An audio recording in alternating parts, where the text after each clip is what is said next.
If you dream about living where you vacation on the beach, this video is for you. Hi, my name is Dennis Richkovsky, and I am living the dream. I live on Bogue Banks, one of the many barrier islands that form an almost unbroken chain from the eastern tip of Long Island to Padre Island off the coast of southern Texas. Barrier islands like Bogue Banks here along the outer banks of North Carolina function as dynamic interfaces between ocean and land. Barriers, if you will, between the relentless power of the sea and terra firma. As barriers go, barrier islands don't seem like much, being composed as they are of gravel, sand, and mud, surrounded by ocean and sound waters. So it should come as no surprise that these islands are susceptible to wave erosion, wind damage, flooding, and dramatic sand movements during major storms such as hurricanes or nor'easters. Is it any wonder that living on a barrier island is often described as living on an active volcano? Yet, these very scenic and very risky barrier islands command some of the highest real estate prices in all of the United States. A couple of years ago, in pre-COVID times, a 75-foot by 200-foot pile of sand next to one of my oceanfront houses here in Emerald Isle sold for $1.1 million. Today, if you could find a comparable pile of sand, it would command double the price. Is it any wonder that an oceanfront home 6 doors down from me was sold and immediately torn down so the new owners could build their dream residence?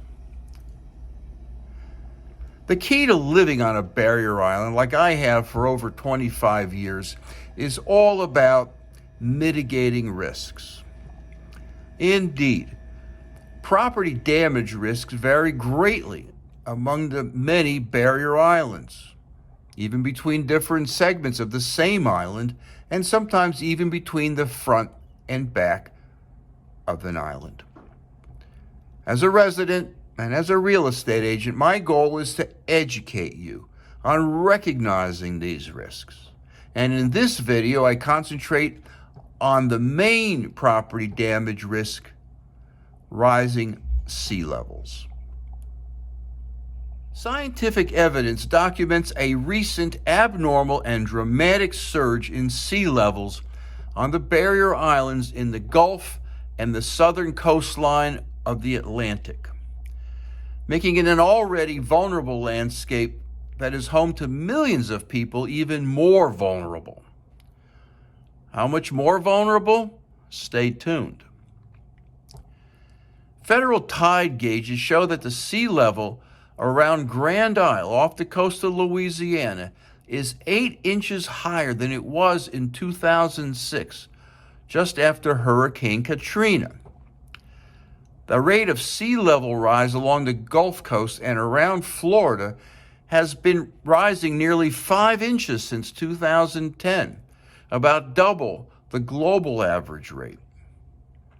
Some of this dramatic rise can be attributed to sinking land. For example, in Galveston, Texas, and Grand Isle, Louisiana, land is sinking more rapidly than in places like Pensacola and Cedar Key, Florida. What is driving this acceleration in sea levels is not entirely clear, but what is clear is that the rapid sea level rise is impacting barrier islands more severely in the Gulf of Mexico, which has been warming far faster than the global oceans.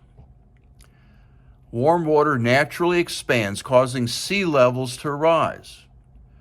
That warm water gets carried along the East Coast and can affect barrier islands off of Georgia and the Carolinas. This warm current is called the loop current, and it enters the Gulf from the Caribbean, where it warms the waters, and in turn is part of a broader pattern of circulation involving the Gulf Stream in the Atlantic Ocean. Whatever the causes, rising sea levels are troubling. To be sure, hurricane risks grow more acute. Higher base water levels means greater storm damage as compared to, say, 50 years ago. And related flooding, of course, can be much more intense. Even an increase of a few centimeters in base water levels can lead to coastal inundation. But even more troubling is what is called high tide or nuisance flooding. As sea levels rise, it no longer takes a strong storm or a hurricane to cause coastal flooding on many barrier islands. Changes in prevailing winds or shifts in ocean currents or strong tidal forces can all cause high tide flooding, inundating streets and property even on a sunny day. This happens a lot on the coastal barrier islands off of Louisiana, Florida, and South Carolina. High tide flooding messes with daily life, corroding cars that are driving through salt water on a daily basis and making it difficult, if not impossible, to open one's business or get to work.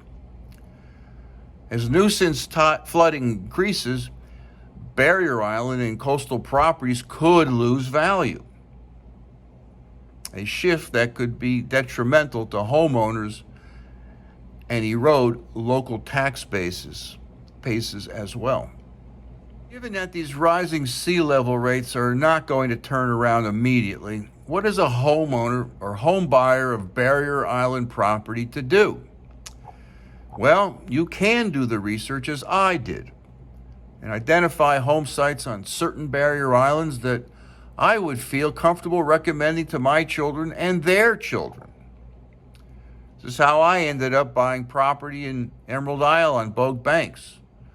My homes sit on sand over 40 feet above sea level, nestled in a maritime forest. Or you can click on my home buying link in the comment section below and hire me to find you a comparable home here along the North Carolina Outer Banks. Not ready to buy? Click on my newsletter link below in the comments to subscribe to my newsletter or sign up for my blog on my website, www.eihomes4sale, and subscribe to Emerald Isle Vacation Home Specialist on YouTube. Thanks for listening.